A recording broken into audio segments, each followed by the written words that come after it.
আজকে আমি আকিদার দোকানে ড্রোন হাতে নিয়ে কি করছি, চলো ড্রোনটা তোমাদেরকে উড়িয়ে দেখায়। ড্রোনটা উড়ানোর সাথে সাথে কতটা উঁচুতে উঠে গিয়েছে। চলো ঘটনাটা তোমাদেরকে শুরু থেকে বলি। আজকে আমি 3 কোটি টাকা দামি কেটিএম নিয়ে বেরিয়ে পড়লাম।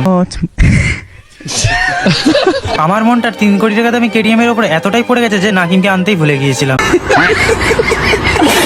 না না, নাকিম আছে, ওকে আবার ফেলে রাখলে ফানি ভিডিও কে বানাবে। বেশ কয়েকক্ষণ ধরে হাসি মজা করার পর আমরা ফাইনালি আকিদার দোকানে পৌঁছে গেলাম। আকিদার দোকানে এসে একটা ক্রিয়েটারকে দেখতে পেলাম। সে আর অন্য কেউ নয়, আমাদের রোহিত। এসব ড্রোনের মাধ্যমে ভিডিও বানায়। তারপর আমি দেখলাম ও যে ড্রোন নিয়ে এসছে। তারপর আমি বললাম যে খুলে দেখি একটু। ও বলল হ্যাঁ দেখ। ড্রোনটা একটা ব্যাগের ভেতরে ছিল। ড্রোনটাকে ভালোভাবে বার করলাম। তারপর ভাবলাম উড়াবো। ড্রোনটাকে উড়াবো বলে দোকানের পিছন দিকে যাচ্ছিলাম। তারপর রোহিত বলল না, পিছন দিক দিয়ে উড়ালে হবে না, দোকানের সামনের দিক দিয়ে উড়াবো। তাই আমি দোকানের সামনে চলে এলাম। এবার আমি এখান থেকে উড়াবো। ড্রোনটাকে এবার উড়িয়ে দিলাম। উড়ানোর সাথে সাথে কতটা উঁচুতে উঠে গিয়েছে। এবার আমি তোমাদেরকে দেখাবো ড্রোনটা কিভাবে কন্ট্রোল করে। এবার ডিসপ্লের মাধ্যম থেকে ড্রোনটাকে কন্ট্রোল করছে। দেখো কতটা উঁচুতে উঠে গিয়েছে। চলো এবার তোমাদেরকে ড্রোনের কিছু ক্লিপ দেখাই।